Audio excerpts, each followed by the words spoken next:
Hello viewers, so I caught wind that the Ratblack offered up a rear engine challenge, so I figured I'd take this as an opportunity to show off some of the models that I've never featured in my other reviews.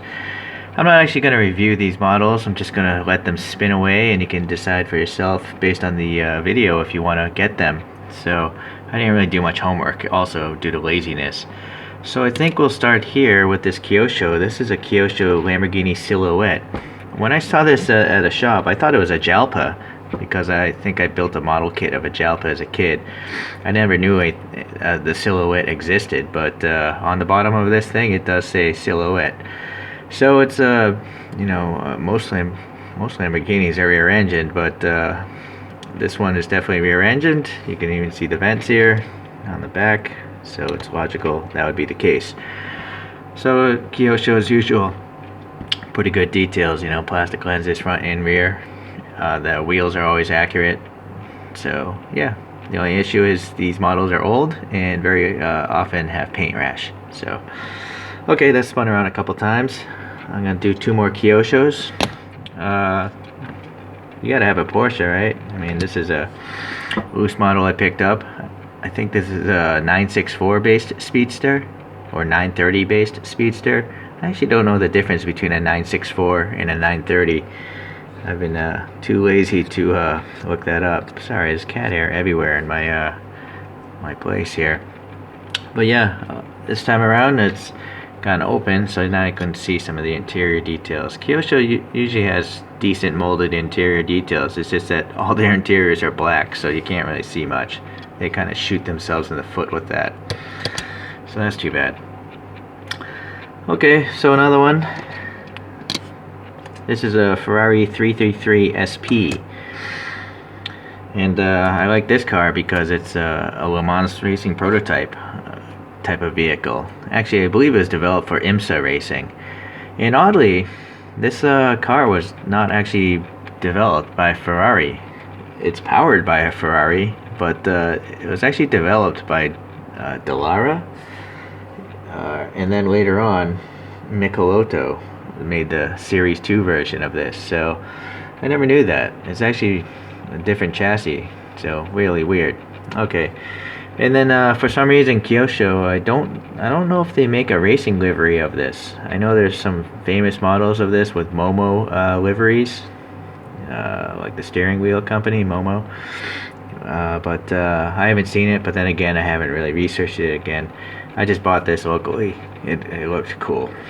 Okay, so now I'm going to switch scales because I don't really do reviews of 187 stuff. But here's a little Fiat 500, and this is by a company called Bush model here. Let's see, here's a little base it came with. This is called a 500 Rally. So, boy, I'm trying to focus there. Bush, kind of like the beer. There it is. Okay. So if you're interested, these are, this is 187, so it's for HO model railroading, and so they're pretty much all plastic at this scale. Well, 99% are plastic, but the details are all there. Sorry. Okay. The details are all there. You can see it's got plastic headlights. Well, in this case, it's got painted rear lights, but it does have a separate plastic bumper. So that's pretty nice, I think. There actually is a steering wheel inside. I'm not sure if you can actually... It's such a small car, but there's a black steering wheel and what looks to be a gray interior. So that is just as good as a Schuko. It's actually better because it has separate bumpers. Schuko, which is have molded in bumpers. So yeah, 187 is a hobby grade. 164 is a toy grade in my opinion, but I still like them. Okay. Here's there's a trio of 187s coming up here. So first we'll do some Carrera RSs of the 993 generation. So now these models are made by a company Herpa. Here's the base. You can read their logo there. Sorry, it's so small, hard to focus. Herpa, Herpa. So yeah, it actually has rubber tires, I believe. you know, they're not the same plastic as the wheels. And then if you look at the wheels, you can see these tiny little perimeter nuts for the 3-piece wheel. And then all this printing, they're not decals, I don't think. I think they're tampo printed.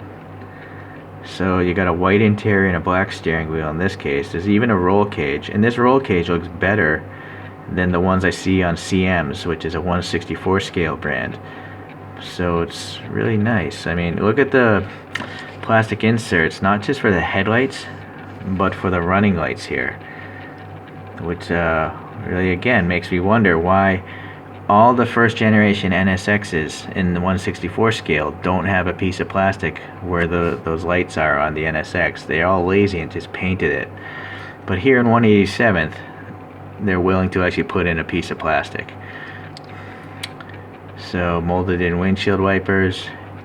In this case, the front ones are actually painted black. You know, they have side mirrors, whereas a lot of TLVs don't. So it's, look at the fine ribbing of the engine cover there. And then yeah, we got 3-dimensional exhaust tips, right? There's some depth to them. So it's really nice. I mean, 187, they don't mess around, because again, they're hobby grade. These people are basically making dioramas of railroads, and they want to have realistic stuff in their dioramas. Whereas sadly, 164, they're based off of running cars on plastic orange tracks. So it's just still behind. These are really old models too. These models are probably 15 years old. I don't know about modern 187 scale cars, but they're going to be at least as good as this, if not better. Okay, so the third one though is just a street version of a 993 Turbo, again from the same brand, Herpa. So look at the rear vents on that, the plastic rear. The wheels, you know, have air passing through them, where again, a lot of times TLV will not do that. So it's just a tiny badge there on the front hood. Alright, so 187th is quite awesome. So I try to showcase this stuff out for people that are not concerned about sticking to one scale. You might want to experiment and try a couple of these 187th cars. So the very last one is by a Spark model, and this is an old model again, over 10 years old, probably 15 years old. And this is called a Pescaloro, and it's made by a car company called Courage. And so this is a Le Mans racing prototype again, and unfortunately it didn't do too well in racing because the Audis were dominating back in the early 2000s and mid 2000s, or really just for a very long time now. But look at the little antennae on this model, and I'm not sure if you noticed, but there's a little reflective insert in the mirrors, and then behind those lenses in the front headlights, there's actually, you know, headlights. It's not just one piece of clear plastic. The wing struts are super thin. The wing itself is super thin. The wheels again, they have fine definition, and it's a good chance there's actually air passing between those spokes. So let's actually pull it off here. Look at these interior details here. The steering wheel. I mean, it's just amazing. It's really amazing what Spark does here with their 187 scale models. Yeah, so you can see there's headlights behind those lenses. Now this one might be running decals. I can't tell. No, I don't see in that wrinkliness. It's possible they could be tampo printed. It's so small, it's really hard to tell. So there's a side view. I mean, look at this. Look how tiny this little front wing is. This diffuser or spoiler lip. I'm not sure what it would really be. I think it's called a spoiler lip. And then again, back here. Ah, boy, it's hard to focus, but look how tiny this little piece of metal is, connecting this corner to that corner. That is as thin as a human hair. My hair is thicker than that. So And I think there's even a little tiny red tow hook in there, right? It's smaller than the tip of my dental pick, so that piece could actually fit between your teeth. Alright, so again, yeah, I just like to show these off because I don't have many opportunities to, but it also helps give me justification as to why I'm so harsh doing my reviews of 164. It's because this company here can do a better job at a smaller scale than most of the expensive 164 scale brands, and even resin. Yeah, this thing is like resin quality. It actually is made of resin. So okay, so I'm gonna leave it this car because it's the nicest of the bunch I want to show off today, and I'll probably never review any of these, so unless there's some specific request to do so.